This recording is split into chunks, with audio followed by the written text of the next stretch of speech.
ये चैलेंज के तौर पर वज़ीर आला नीतीश कुमार ने मुझे दिया है और इसको मैं करप्शन फ्री करूँगा।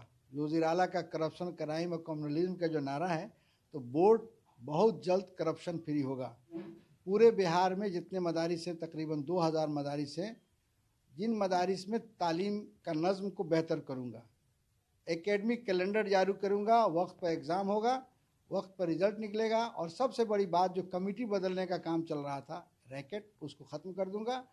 तमाम मदारिस के लिए जो ट्रस्ट बनेगा, सोसाइटी बनेगा, जो लोग नहीं बनाएंगे उनका डिसएफिलिएशन किया जाएगा और 10 से 4 उस्ताद को मदरसे में रहना होगा और 50% बच्चों को हाजिरी होनी पड़ेगी। वज़ीर आला बिहार नीतीश कुमार ने मदरसों में mid day meal, stipend, cycle, पोशाक, 10,000 मौलवी फ़ौकानिया के लिए और 15,000 मौलवी के लिए पैसे दिए हैं।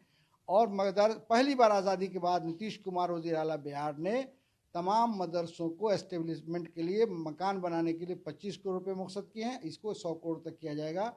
और मैं कल मीटिंग करने जा रहा हूँ, हमारी मीटिंग होगी, इसकी बोर्ड की मीटिंग होगी, जिसमें मैं मदारिस के लोगों का EPF जारी करूँगा, EPF मंजूर करूँगा और लिव इनकैशमेंट और ग्रेचुइटी फैसिलिटी मदरसे को मैं देने के लिए रेजुलेशन लूँगा और तमाम तरह की सहूलियात जो स्कूलों के मिल रहे हैं वो मदरसे के टीचर को मिले, इस कोशिश करूँगा। मदरसा बोर्ड जिस हालत को पहुंच गया है, ये अजहर मिन शम्स की तरह है, लेकिन अब ये उम्मीद की जा सकती है कि अब्दुल क़य्यूम अंसारी के कदम उन तमाम खामियों को दूर करने में मुआविन साबित होंगे।